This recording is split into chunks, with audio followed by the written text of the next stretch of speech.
আসসালামু আলাইকুম ওরহমতুল্লাহি ওবরাকাতু। প্রিয় দিনী ভাই ও বোনেরা, আমরা সকলেই জানি এই পৃথিবীর জমিনে সবচেয়ে উত্তম জায়গা হলো মসজিদ এবং সবচেয়ে নিকৃষ্ট জায়গা হচ্ছে, খারাপ জায়গা হচ্ছে বাজার।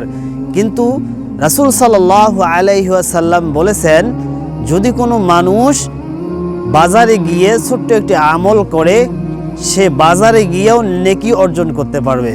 রাসূল করিম সাল্লাল্লাহু আলাইহি ওয়াসাল্লাম বলেছেন, যে ব্যক্তি বাজারে প্রবেশ করার পরে এই দোয়াটা পড়বে, আল্লাহ পাক রব্বুল আলামিন তার আমল নামায় 10 লক্ষ নেকি লিখে দিবেন এবং 10 লক্ষ গুনাহ আল্লাহ তাআলা মাফ করবেন এবং 10 লক্ষ গুণ সওয়াব, তার মর্যাদা, তার সম্মান আল্লাহ তাআলা বাড়িয়ে দিবেন। সুবহানাল্লাহ। সেই দোয়াটি হলো, লা ইলাহা ইল্লাল্লাহু ওয়াহদাহু লা শারীকা লাহ, লাহুল মুলকু ওয়া লাহুল হামদু, ইউহয়ি ওয়া ইউমীত ওয়া হুয়া হাইয়ুন লা ইয়ামুতু বিয়াদিহিল খায়র ওয়া হুয়া আলা কুল্লি শাইইন কাদির।